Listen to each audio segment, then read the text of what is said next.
scientists of the world have freely exchanged their knowledge. This worldwide search for truth has led to the greatest of all discoveries, atomic energy. When a neutron strikes, the atom is split. Released neutrons split other atoms. The result is atomic energy.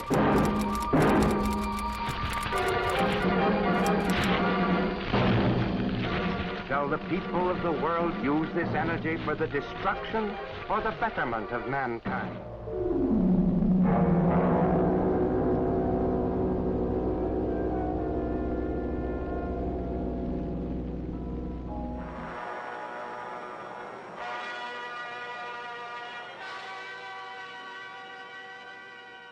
I appreciate your letting me share the drama of our megaton madness with you. This book does not deal with petty matters.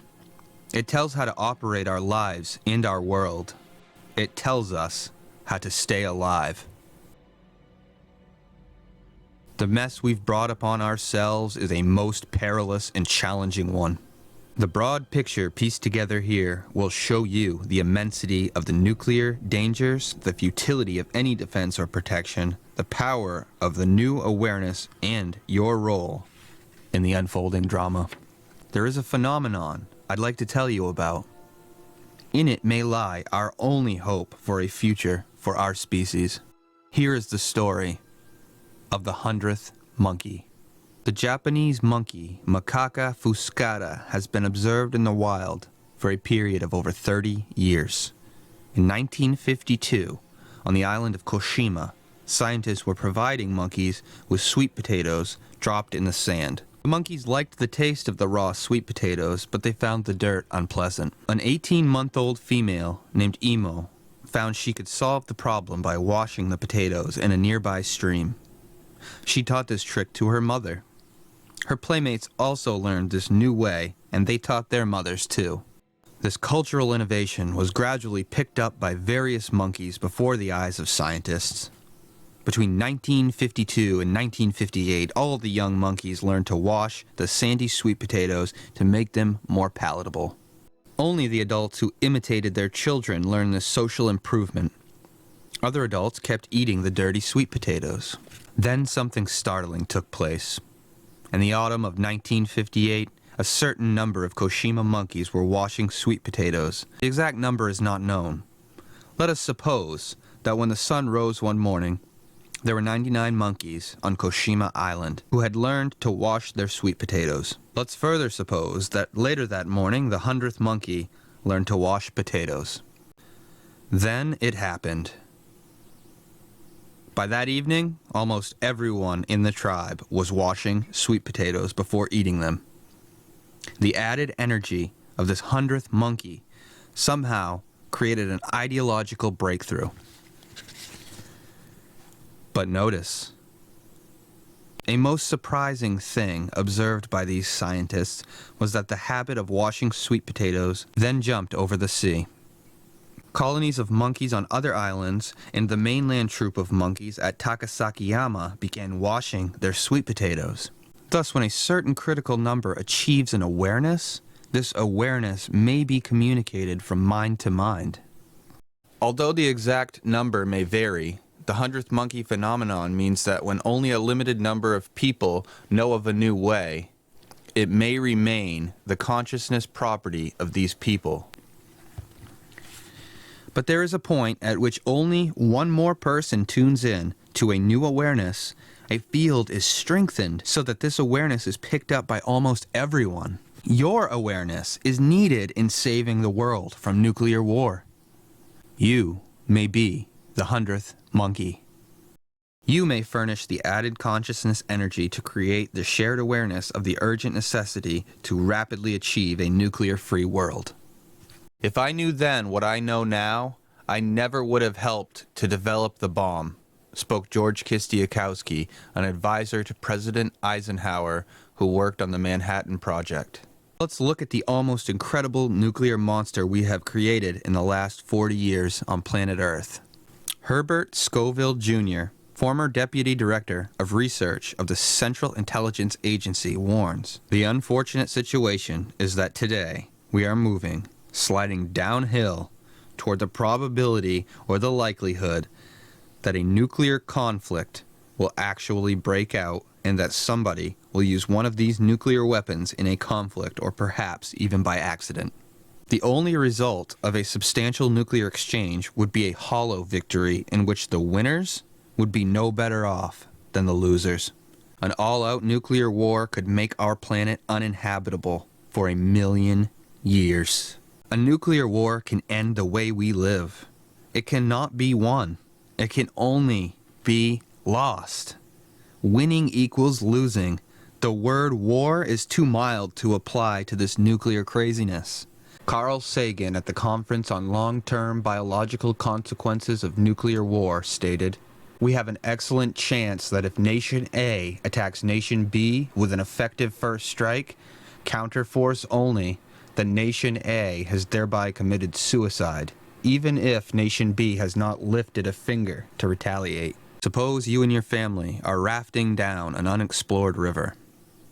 Most of your attention is on steering the raft away from the rocks and keeping it off the bank so that it will not get damaged or stranded. Several miles downstream, unknown to you, lies a huge waterfall that will fling you and your family on the rocks below. It is easy to miss the significance of certain signals that are coming to you. You have noticed a distant rumbling background sound, but what does it mean? You can see a mist in the air ahead of you. There's nothing alarming that seems to call for your immediate attention, and besides, you are too busy guiding the raft and keeping it off the rocks that you don't want to think of anything else right now. Maybe the rumbling will go away, but the distant rumbling is getting louder. We can ignore it, or we can use our intelligent minds to inform us of the dangers we must avoid. What are the signs in the scientific data that are so easy for us to ignore, but which are giving us a clear warning of a certain catastrophe that lies ahead if we remain on our present course? In 1954, actors John Wayne, Susan Hayward, Agnes Moorehead, and producer Dick Powell filmed The Conqueror on the sandy dunes outside St. George, Utah. We had previously conducted a number of atomic bomb tests in Nevada about 150 miles away. For 3 months, the filmmakers were breathing the dust laced with radioactive plutonium fallout. 25 years later, John Wayne, Susan Hayward, Agnes Moorehead, and Dick Powell had all died of cancer. Of the 220 people in the cast and crew, 91 had contracted cancer by late 1980, and half of the cancer victims had died of the disease. In 1970, a pediatrician in Grand Junction, Colorado, noticed an increase in cleft palate, cleft lip, and other birth defects. The homes of these people had been built with waste rock and sand from a uranium refining operation. The University of Colorado Medical Center obtained federal funds to investigate this, but these funds were cut off a year later. Why? Navajo Indians who went down into uranium mines in Arizona have died, and are dying right now, of lung cancer, previously rare among Navajos. In a recent study, Dr. Gerald Bucher pointed out that the risk factor of lung cancer among Navajo uranium miners increases by at least 85%. Robert Minogue and Carl Goller of the Nuclear Regulatory Commission jointly wrote on September 11, 1978, "The evidence mounts that within the range of exposure levels encountered by radiation workers, there is no threshold, i.e. a level, which can be assumed as safe in an absolute sense. Any amount of radiation has a finite probability of inducing a health effect, e.g., cancer. All exposure, however small, has a cumulative effect on your body. It all adds up over your entire lifetime. Nuclear submarine workers at Portsmouth, New Hampshire are developing cancer at a rate that is double the expected incidence. Dr. Helen Caldecott, author of Nuclear Madness, was invited to speak to a meeting of these workers, but only 4 men appeared. They told her that the Navy had threatened them with the loss of their jobs if they came to hear her talk. Are jobs more important than life itself? In November 1980, a group of physicians and scientists held a symposium at the University of California in Berkeley. At this symposium, Dr. Costa Cepis, professor of physics, Massachusetts Institute of Technology, stated, Our Earth is surrounded by a thin layer of ozone. Ozone is a particular isotope of oxygen that has the lovely property of absorbing much of the ultraviolet rays of the sun. The ultraviolet rays of the sun are the ones that cause skin burns. When you go to the beach and you get sunburned, that's what does it. In addition, the ultraviolet rays of the sun blind eyes that are exposed to them for any period of time. The very fact that we can exist on this earth, that there is a fauna, animals with eyes on this earth, is based on the existence of the ozone layer that filters out most of the ultraviolet rays of the sun and therefore allows us to survive. What happens when a nuclear weapon explodes is that a very large number of nitrogen oxides are generated by the radiation that flies out from the explosion. As a matter of fact, a 1 megaton weapon will generate 10 to the 32nd molecules of nitrogen oxides. These molecules are lifted up together with the fireball and reach, for a 1 megaton weapon, the altitude of, say, 50, 60, 70,000 feet, where the ozone is. At that point, these molecules will start eating up the ozone, literally taking it away from circulation for long periods of time. It is a very complex photochemical process, but we know that it occurs.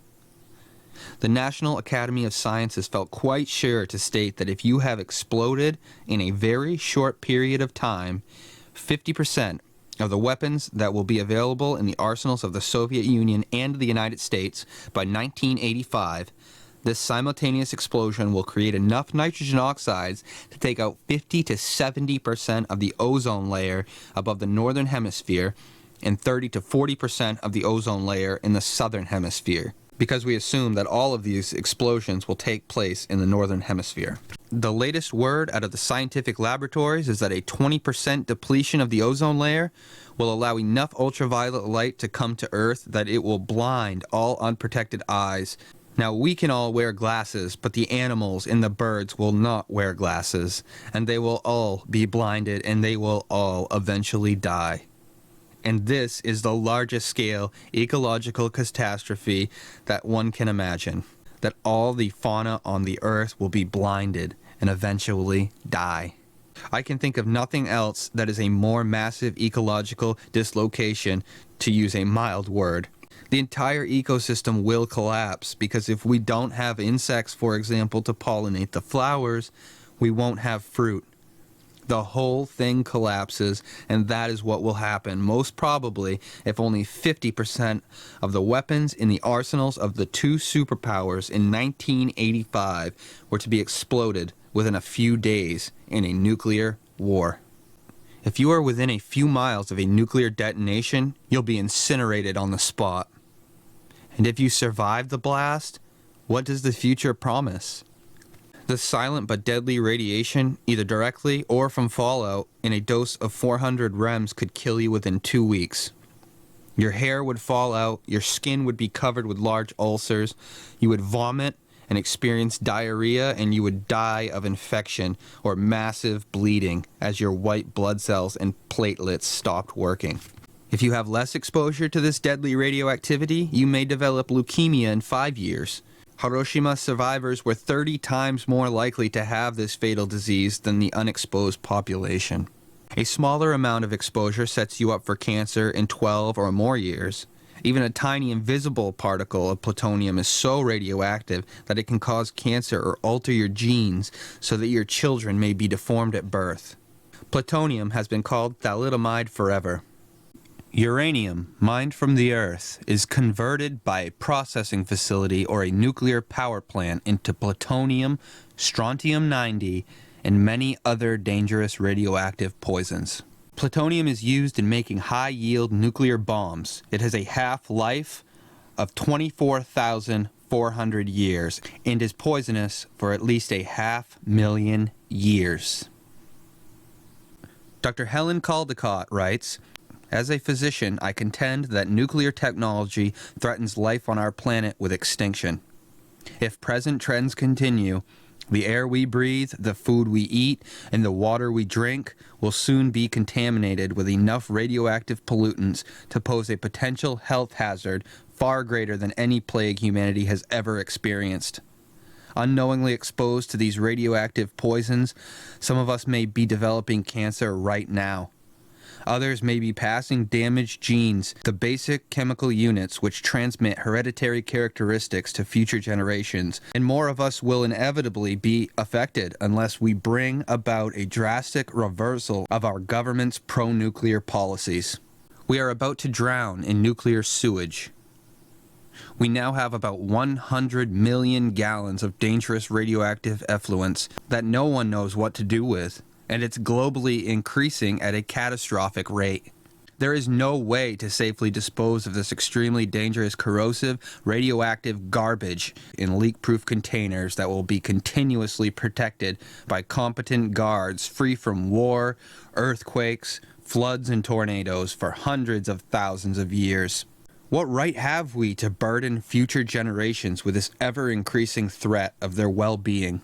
We conducted over 70 nuclear bomb tests around the Marshall Islands between 1946 and 1963. Each mushroom cloud scattered trillions of plutonium atoms throughout the world. Let's suppose just one particle of plutonium landed in a forest near you. It could rest on a limb of a tree, be stirred up in the air, and inhaled by a bird. A single plutonium particle could create a radiation-induced disease in the bird, who would die prematurely. Suppose the dead bird decomposes in a field, and when driving by, you breathe dust that contains this invisible bit of plutonium. This particle of human-made plutonium could ruin the genetic regulating mechanism in one of your cells that prevents wild cancerous growths. Your body could then begin producing cancer cells. It's a matter of probability and risk, not certainty. And the same deadly plutonium atom could escape from your remains and be recycled with bad news consequences for the next 500,000 years. All of us, particularly the inhabitants of the northern hemisphere, carry some plutonium in our lungs and other organs, according to Dr. John T. Edsall, professor of biochemistry at Harvard. The Savannah River Nuclear Power Plant, according to Dr. Carl Johnson of the Medical School of the University of Colorado, may have already polluted 1,000 square miles of Georgia and South Carolina with plutonium. And as late as 1979, radioiodine was measured in vegetation in nearby Columbia, Georgia, at a concentration that corresponds to a human thyroid dose of 24,000 millirems per year. 320 times the amount permitted by the EPA. High levels of tritium, which the plant releases routinely, have also been detected in the Savannah River and in local milk and vegetation. Dr. Carl Z. Morgan, former director of the Health Physics Laboratory at Oak Ridge National Laboratories in Tennessee, notes that in 1969, the flesh of deer taken from the plant site was discovered to have the equivalent of 2,250 millirems per year of cesium, or 90 times the EPA limit for a human. A 1975 study found that more than 10,000 pounds of this deadly chemical are thinly dispersed in the Earth's atmosphere. Your precious body is probably already carrying this hidden handmaiden of genetic ruin and death. Let's make sure that we don't get additional doses. Radioactive atoms are already in our food chain. The United States Department of Agriculture and Food, the Yearbook of Agriculture 1959, reported that strontium-90 from the United States and Russian atomic bomb tests had scattered radioactive strontium-90 over the entire Earth. It was first detected in animal bones, dairy products, and soil in 1953. It is now in the bodies of all human beings, regardless of their age or where they live. The Bulletin of the Atomic Scientists stated that children growing up in the United States have about 6 to 8 times more strontium-90 in their bones than their parents. We've already trapped ourselves in a small degree of irreversible nuclear damage. To avoid further harm to ourselves and our children, the people of the world must somehow avoid further nuclear insanity. A leakage on September 11th, 1957, and again on May 11th, 1969, in the AEC Rocky Mountain Flats plutonium plant released plutonium near Denver, Colorado. There has been a 24% increase in cancer in men and a 10% increase in women in the portion of the Denver metropolitan area nearest to the Rocky Flats plutonium processing plant. 1 million tons of TNT is known as a megaton. A grand total of over 3 megatons of non-nuclear explosives were used in World War II from 1941 to 1945. Today, nuclear bombs up to 20 megatons each are poised for action. Only one of these could destroy a large city and make the land dangerous for eons. Even larger nuclear warheads are on the drawing boards. Dr. Bernard Feld, professor MIT and the editor-in-chief of the Bulletin of Atomic Scientists, said, "Sometime later in this decade, military plans which are being seriously discussed now by the military establishments on both sides would lead to an immediate exchange in a nuclear war of something between 10,000 and 20,000 megatons each. The fallout in the United States would be total. That is to say, there would be no areas, really, that could escape. There would be lethal fallout covering the entire United States and essentially the entire Soviet Union. Worldwide, this would lead to something somewhere in the region of, let's say, 20 radiation units per capita everywhere on Earth. And this, I would regard as a situation which we would all have to consider to be absolutely intolerable. And therefore it seems to me that we have no choice in the direction in which we have to move. The problem that faces us is not whether nuclear disarmament is feasible, but how we can go about convincing our leaders. And presumably they will be convinced when all the people, or at least a majority of the people of our countries, are convinced that the unacceptability of the current course of events, in which missile is piled on top of missile, in which weapon is piled on top of weapon, and in which doctrines concerning their use are being proliferated not only in the insane superpowers, but in other so-called civilized countries as well. How are we going to convince ourselves that this is an intolerable direction? Stop where we are, turn it around, and eventually reduce these stockpiles. David Hoffman points out, in a nuclear war, the best defense is not to have an offense. War no longer functions for settling disputes between nations. War itself must be abolished in the 20th century, just as slavery was eliminated during the 19th century. Our survival demands new ways of operating our civilization. A single conventional bomb can blow up the reactor rods that fuel a power plant. If Europe had nuclear power plants during World War II, our bombs could have devastated the continent and made it uninhabitable for thousands of years by radioactive pollution of the air, food, and water.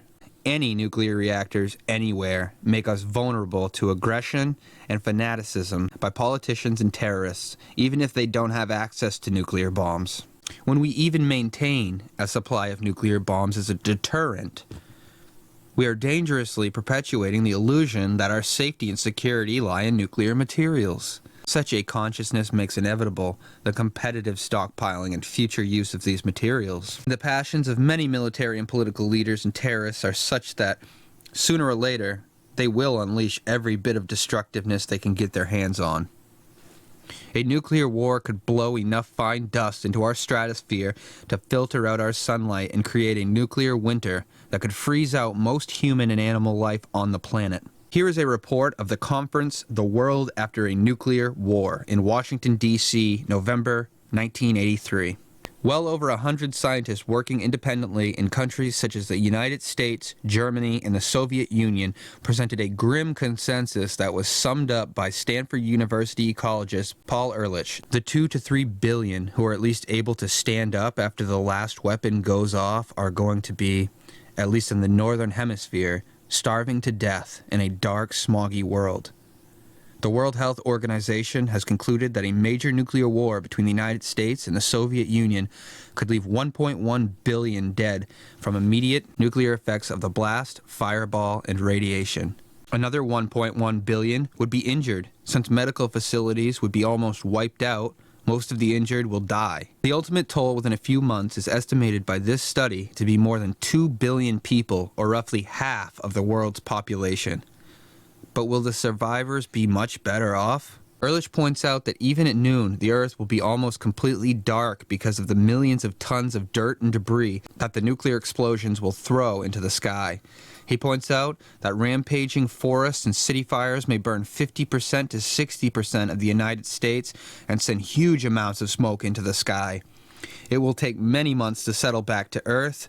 Scientists estimate that temperatures in the plains of North America and the steppes of Central Asia may drop as much as 40 degrees Celsius, that's 72 degrees Fahrenheit. It could literally freeze in July. With our atmosphere enshrouded in nuclear dust carried up into the stratosphere, sunlight could not sustain photosynthesis, according to Joseph Barry, noted plant physiologist of the Carnegie Institution of Washington. Several atmospheric chemists pointed out that in some regions, the light would fall to as little as 5% to 10% of the former levels. Carl Sagan said that if a little less than half of our nuclear materials were exploded, that's 5,000 megatons, the Midwest would drop 15 to 20 degrees below 0 Fahrenheit for months. Have you ever felt overconfident? Have you ever felt like taking a chance just to see how it comes out? Have you ever felt so angry that you were determined to hurt someone, even if you hurt yourself too? Have you ever felt so depressed, so discouraged that you just didn't give a damn? Have you ever felt like kicking over a game you couldn't win?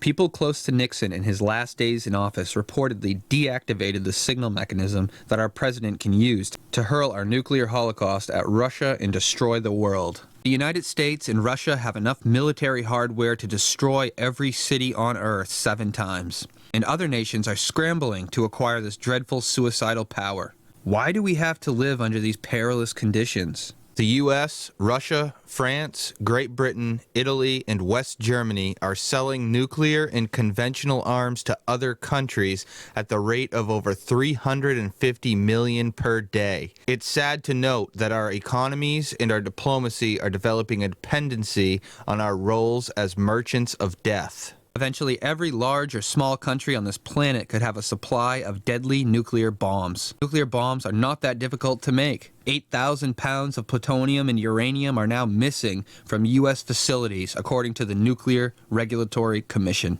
The insane arms race is almost out of control. Nuclear war by design or by accident is possible and imminent. It could happen any minute. Nuclear war, according to Roger Fisher, professor of law at Harvard, is not a solution. It is worse than any problem it might solve. An all-out nuclear war between the US and Russia could kill hundreds of millions of people and subject the survivors to radiation sickness and cause countless mutations of the genetic blueprints of our species. If our nuclear insanity continues, our descendants may be so mutated that they cannot even be classified as members of our species, Homo sapiens. Nuclear weapons aren't weapons. They're an obscenity, said Dr. Marvin Goldberger, President, California Institute of Technology. According to Dr. Herbert L. Abrams of the Harvard Medical School, the corpses produced by a nuclear war between Russia and the United States, if laid end to end, would reach from the Earth to the Moon. Could any worthwhile human desire, however right, good, or needed, be actually achieved by the sacrifice of the human race? Daniel Ellsberg, who was an assistant to former Secretary of Defense McNamara, reminds us of an accident in 1961 when an Air Force plane carrying a 24-megaton bomb crashed in North Carolina. On crash impact, 5 of the 6 interlocking safety mechanisms on the bomb failed. Only one switch kept the bomb from unleashing the equivalent of 1,000 Nagasaki-type explosions. We've been lucky so far. A Russian airplane carrying a nuclear weapon crashed in the Sea of Japan. U.S. submarines carrying nuclear missiles have collided with Russian ships. By mistake, we dropped on Spain 4 plutonium bombs, which fortunately did not explode. The failure of a 46-cent computer part has produced a false signal that Russian missiles were on the way. On November 9, 1979, a reportedly fail-safe computer responded to a War Games tape by turning on all American early warning systems around the world. On June 3rd and again on June 6, 1980, computer errors in our warning system began a rapid chain of events that could have ruined the planet. You and I may have been only minutes from nuclear death when these technical errors were spotted. Military folks will protest that, while true, the above are unfair statements. They haven't blown us apart yet, have they? What if an error is not detected within minutes? Up until the last half of this century, civil defense was usually protective against ordinary bombs. With less than 30 minutes warning of a missile attack, we can forget it. The firestorm of a nuclear missile will turn most underground shelters into crematoriums anyway. Today, protective measures are ineffective and ultimately futile. Nuclear bombs are so helplessly devastating that at the November 1980 conference of the Physicians for Social Responsibility, Dr. H. Jack Geiger said, "It is my belief that any physician who even takes part in so-called emergency medical disaster planning, specifically to meet the problem of nuclear attack, is committing a profoundly unethical act. He is deluding himself or herself, colleagues, and by implication the public at large, into the false belief that mechanisms of survival in any meaningful social sense are possible." Albert Einstein warned, "We must never relax our efforts to arouse in the people of the world, and especially in their governments, an awareness of the unprecedented disaster which they are absolutely certain to bring on themselves unless there is a fundamental change in their attitudes towards one another, as well as in their concept of the future. The unleashed power of the atom has changed everything, except our way of thinking. Nothing is worth playing Russian roulette with this journey of Homo sapiens. As you and I live out our lives and set up the way for future generations, let us resolve to avoid nuclear destruction. Why let ourselves be wiped out by not responding to the clear signs of future catastrophe?" Carl Sagan, professor of astronomy at Cornell University and creator of the Cosmos series, said, "What a waste it would be after 4 billion torturous years of evolution if the dominant organism contrived its own self-destruction. We are the first species to have devised the means. There is no issue more important than the avoidance of nuclear war.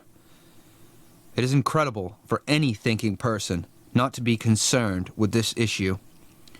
No species is guaranteed tenured life on this planet. We are privileged to be alive and to think. We have the privilege to affect the future. Since nuclear missiles fly both ways, neither the United States nor Russia can make itself more secure by making the other less secure. Nuclear weapons can no longer provide us with security. Our choice is clear: a non-nuclear future or none at all. Our life on the planet is more important than money or military power. Do we have to be such fanatics that we destroy the world by squabbling over conflicting ideas? Is a cerebral itch more important than life itself? Is human destiny a hectic trip from atom to atom? All around us, we're getting messages loud and clear. The danger of the annihilation of human civilization should not be made the subject of theoretical arguments, but be used as a basis for creating a common awareness of the alarming situation the world is facing today, and of the need for exercising the political will to search for the acceptable solutions." And again, the overwhelming priority to do away with nuclear arms has not penetrated the collective conscience of the general public. Nuclear arms must not just be limited, they must be eliminated. Rear Admiral LaRocque warns us, "It's very important for all of us today to realize that the Soviet Union is not the enemy. Nuclear war is the enemy. We're going to have to learn to live with the Russians, or we and the Russians are going to die at about the same time. So urgent is the situation that we must shortcut through our usual ways of thinking. Humanity and world peace must be given priority above everything else. As individuals, we must act affirmatively and stop supporting the drift toward nuclear holocaust." Dale Bridenbaugh, Richard Hubbard, and Gregory Minor took their stand and resigned from high-paying positions as nuclear engineers at General Electric on February 2nd, 1976. They told the Joint Committee on Atomic Energy, "When we first joined the General Electric Nuclear Energy Division, we were very excited about the idea of this new technology, atomic power, and the promise of a virtually limitless source of safe, clean, and economic energy for this and future generations. But now, the promise is still unfulfilled. The nuclear industry has developed to become an industry of narrow specialists, each promoting and refining a fragment of the technology with little comprehension of the total impact on our world system. We resigned because we could no longer justify devoting our life energies to the continued development and expansion of nuclear fission power, a system we believe to be so dangerous that it now threatens the very existence of life on this planet."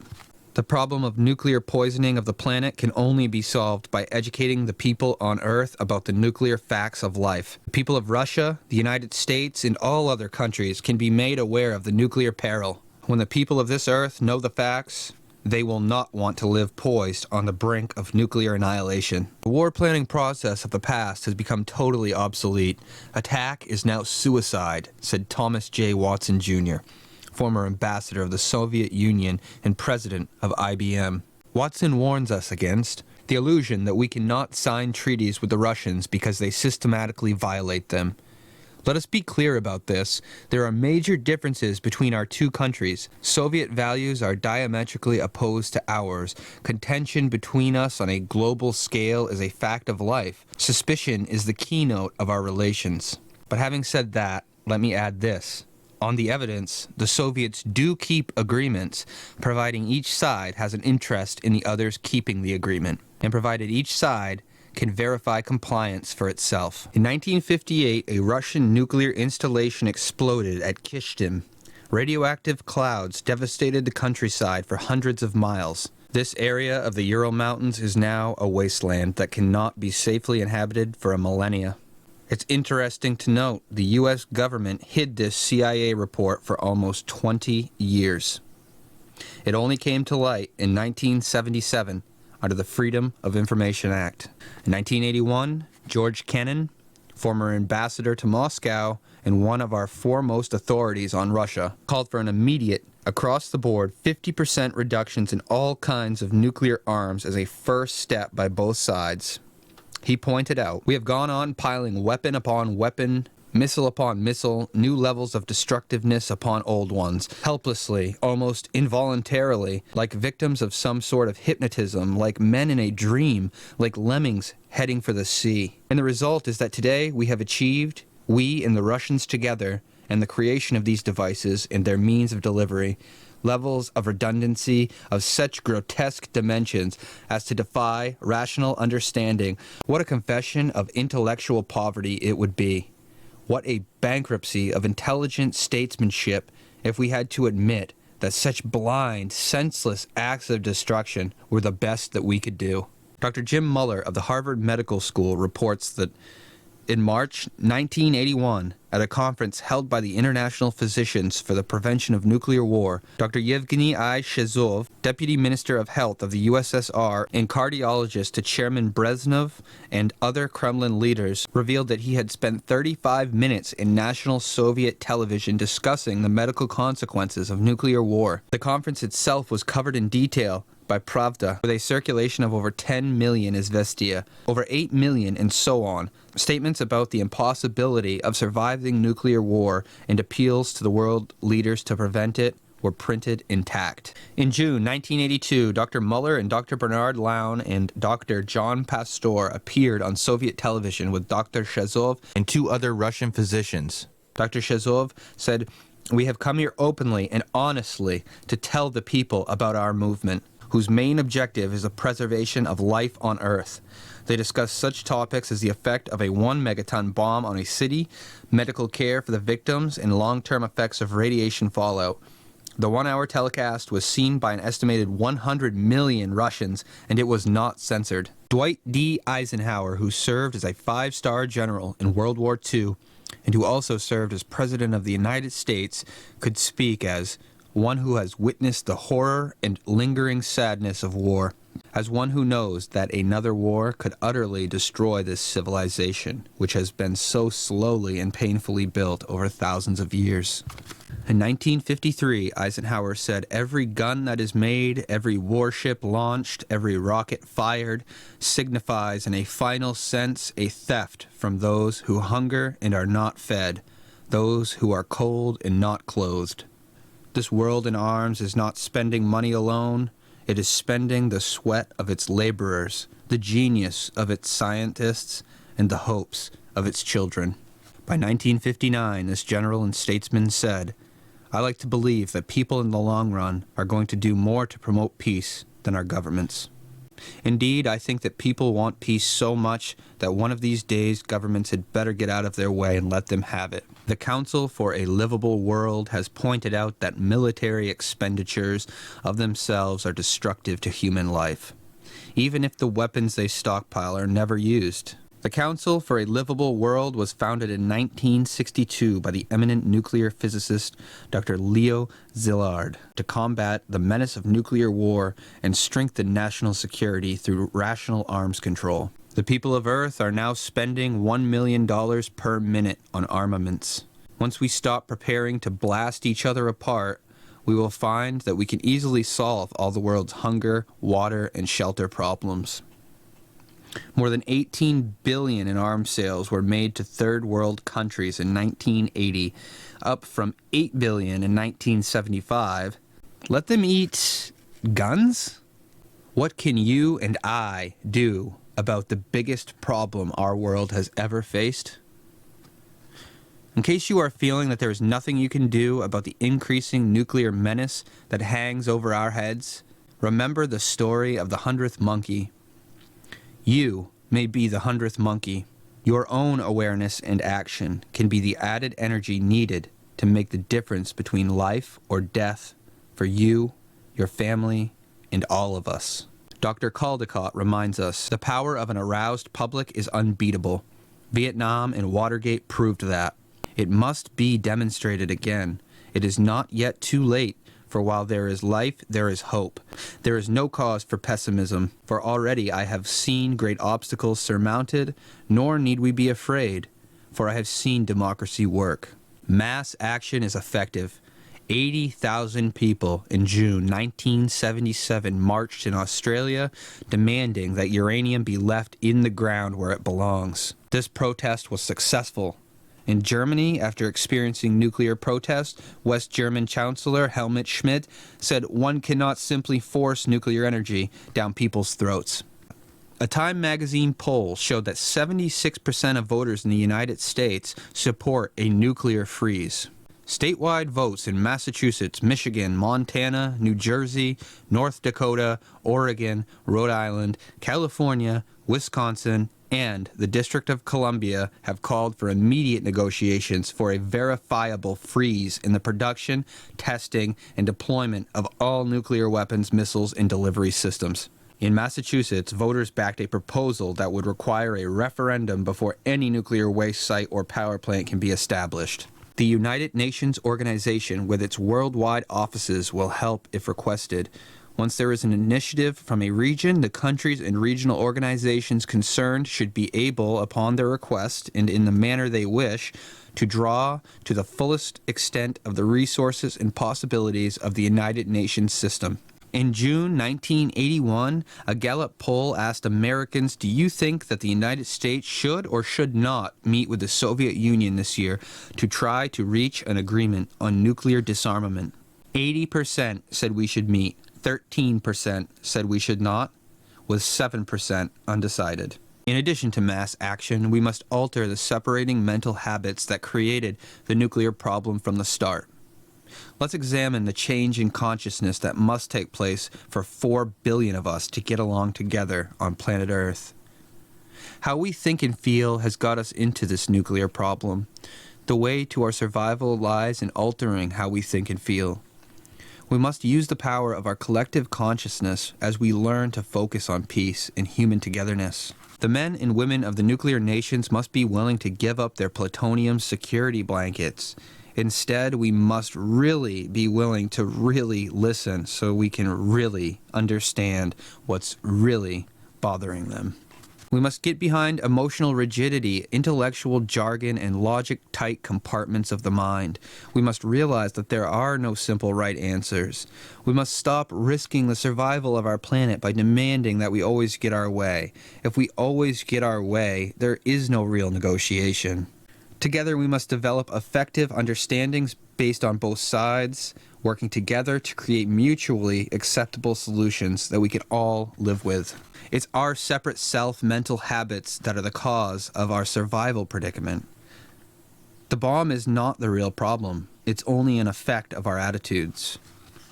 Our mental habits of understanding events in an us versus them perception rather than an us and them insight are creating a devastating mental, emotional, and moral separateness in our minds.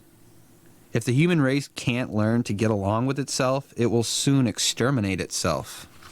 A group of our top scientists working in the Manhattan Project during World War II developed the atomic bomb from textbook theory to Hiroshima in only 4 years.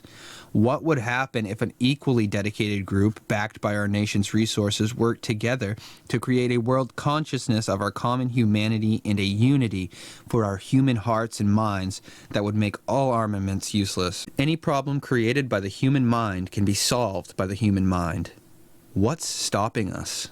If you had a highly contagious, often fatal disease, you would care enough about other people to try to avoid transmitting it.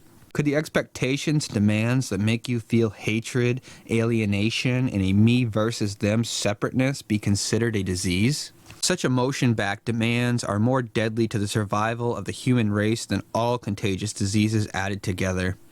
Remember this the next time your mind makes you experience hatred and hard-heartedness.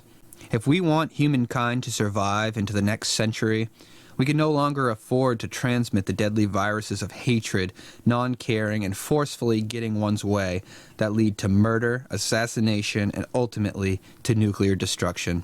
Increasingly, our minds have put great energy into 3 forms of separateness that make us create thoughts and actions that result in a lethal threat to our continued life on planet Earth. First, your mind is divided against itself. You have become self-conscious, self-downing, self-critical, and in too many ways have lost your deeper levels of appreciating yourself. Have you sometimes noticed that when you're feeling most separate from someone else, behind it all, your mind is just not feeling good about you? Secondly, your mind has become divided against your own body. Your thinking has obstructed the free flow of your feelings. Your mental activity constantly crowds out your experiencing the aliveness of your body.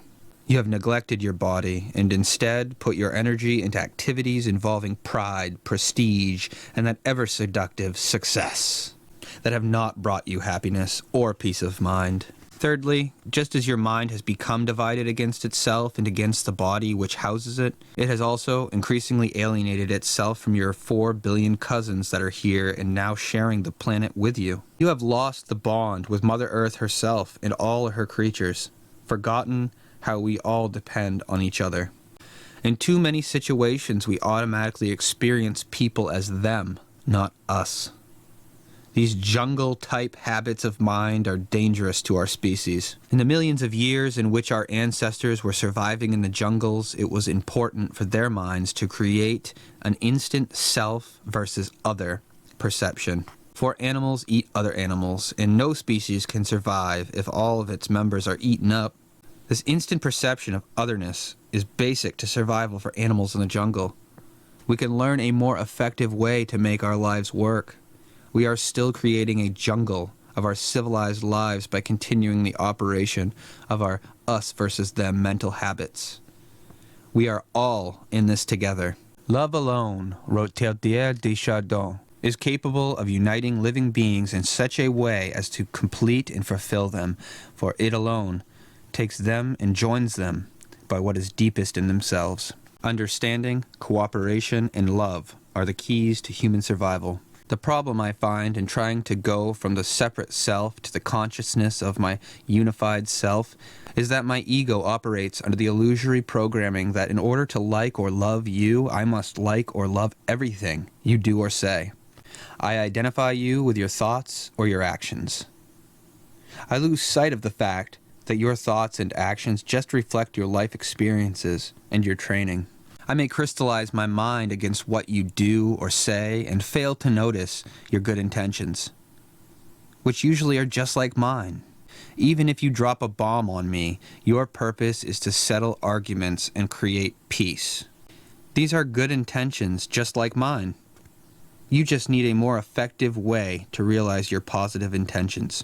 A stereo set is not the record it plays. If a record is scratchy, we don't throw out the stereo set. All we have to do is change the record. We don't have to reject a human being because we don't like his or her programming. We can just make it clear that we like the person, but we don't like a particular action. And our thoughts and actions can change because they're not us in our essence.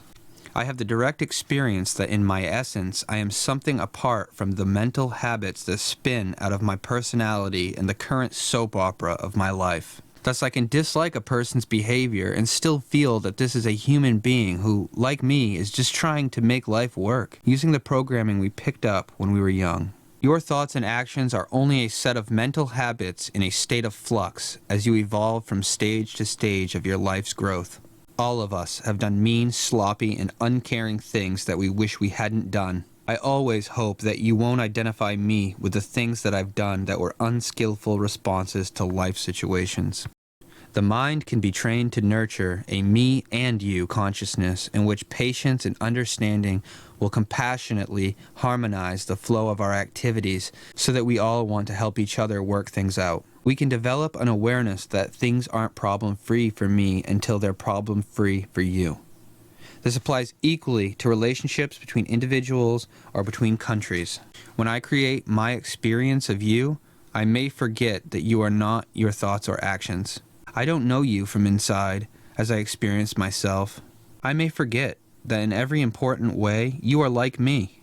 You have a human heart that feels pain and warmth, sadness and happiness. In your essence and in your intentions, you are basically good, just like me.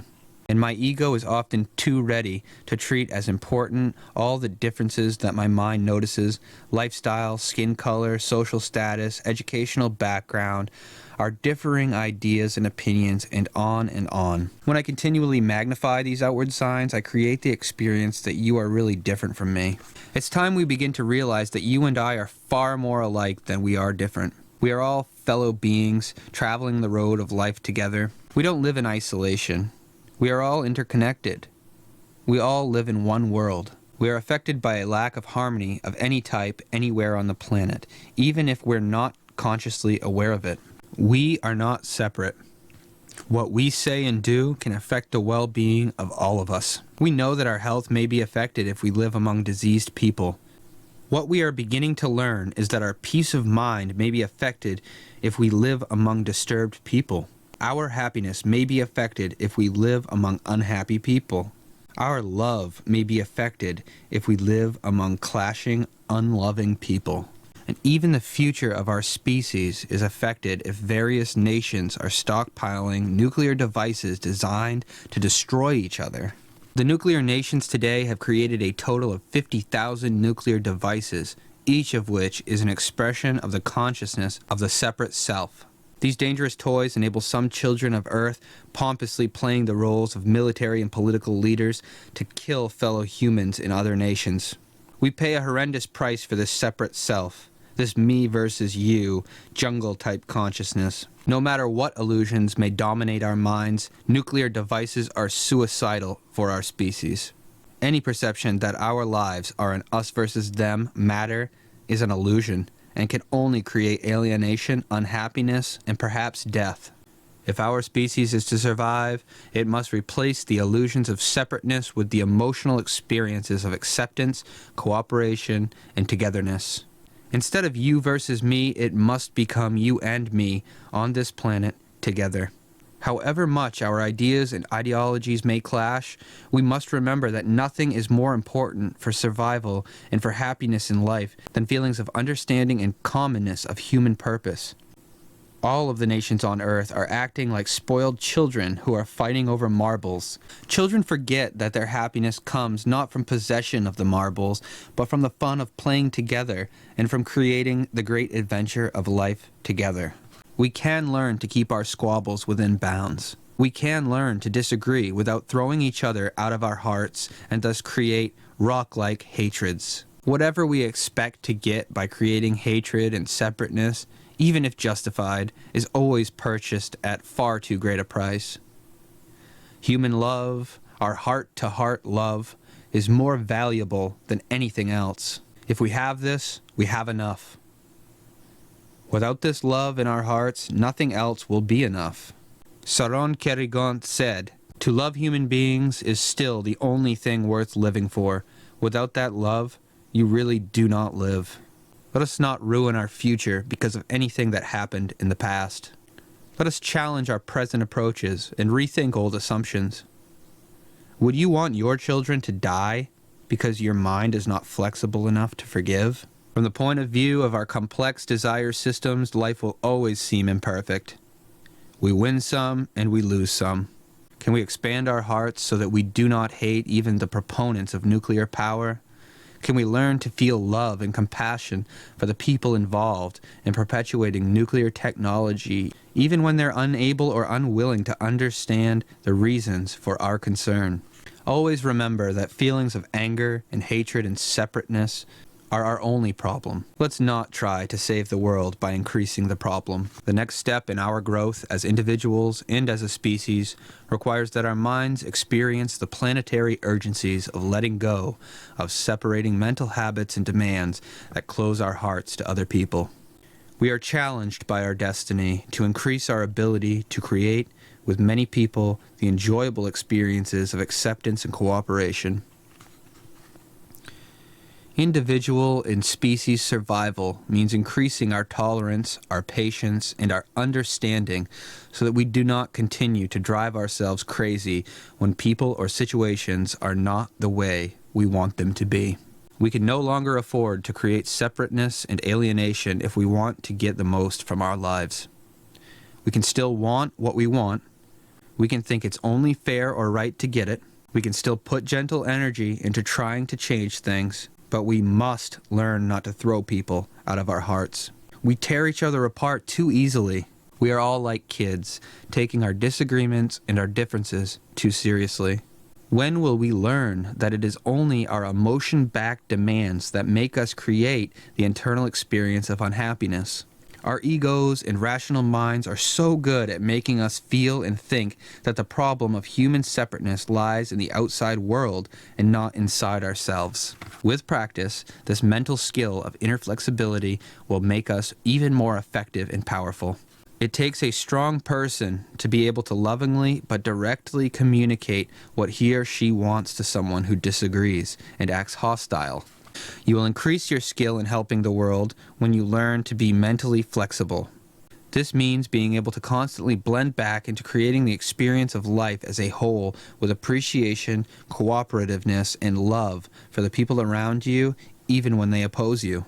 We haven't yet become effective at operating our minds and our emotions to create that subtle blend of both head and heart that lets us use our treasure chest of inner wisdom. This wisdom is kept tightly locked up when our egos and minds run off the tapes that continually create the illusion of separateness. Only by opening our minds and hearts will we find the rich, intuitive wisdom that always lies within every human being, even if it isn't used. The conflicting energies in our world are so great today that perhaps we need the millionth monkey to project the energy of wholeness and cooperation, of friendship and love, of sharing life on this planet together. Whatever that critical number is, you are needed to save our civilization. You are essential. It may be that without you, it will not happen and our species will hurtle itself into partial or complete destruction. How do we play the game of saving the world? To begin with, you probably can't help others understand unless you have a grasp of the scope of the nuclear jeopardy we all face. One of the most readable and fascinating books on this subject is Killing Our Own by Harvey Wasserman and Norman Solomon. This book tells about the countless human deaths already caused by the Hiroshima and Nagasaki bombs, the Nevada bomb test, the tests in the Pacific Islands, uranium mining, exposure in nuclear industries, and the near meltdown of the 3 Mile Island nuclear power plant. Above all, be creative and energetic. Since the future of both you and your family is at stake, turn on the immense resources of your mind. Find the ways in which you can flow your energy into increasing worldwide awareness that the nuclear bomb mentality must be eliminated. The strength of our species lies not in sharp fangs or piercing claws. It lies in our ability to use our minds to cooperate with each other as we play the games of life. The same powerful minds that created nuclear bombs and intercontinental missiles can also learn how to create human unity and cooperativeness. We can save the world. from people-made disaster when we set the goal high and add our determination and our persistence. Appoint yourself as a roving ambassador of the state of loving and caring. Will you accept your share of responsibility for creating the 100th Monkey energy that will change the consciousness of the entire planet? We can tilt the scales to eliminate the awesome threat of nuclear catastrophe and environmental ruin. Be informed, hopeful, and energetic. Be vigilant with your thoughts of peace and love. Sense your power to lift the mood of despair. Let your enthusiasm seep in and penetrate the collective consciousness. Meet with people, talk with people, share with people. Find and support organizations that channel our energy into survival. Write to your senators and representatives and other politicians. Let them know what you want them to do. Most of the things you are now doing in your life will become meaningless or non-existent if we are hit by nuclear catastrophe. Take a new look at your priorities.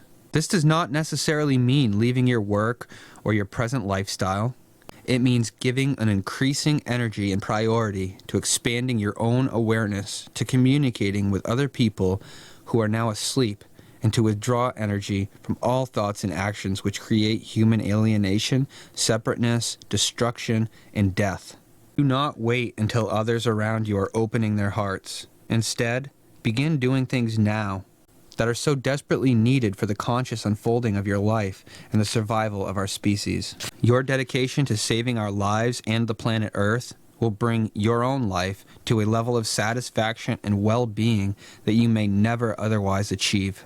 You will become increasingly happier as you learn to love more, and you will begin to discover the miracle of your full potential as a human being. Your life will gain meaning and purpose. Your energy can tip the scales when you add it to thousands of others, merging, slowly raising our collective consciousness to the point of power when it makes the all-important difference. This survival energy spreads far beyond those involved and touches every life on Earth. The change in you is already taking place.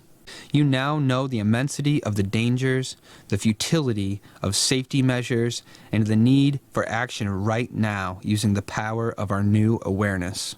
The 100th Monkey phenomenon points out our responsibility and our power. It is up to every one of us to change the myths that say we have to depend on nuclear energy for power and defense. We can no longer believe that the safeguards are adequate or that we are helpless to change the national policies of the governments of our world. We will replace the myths with knowledge.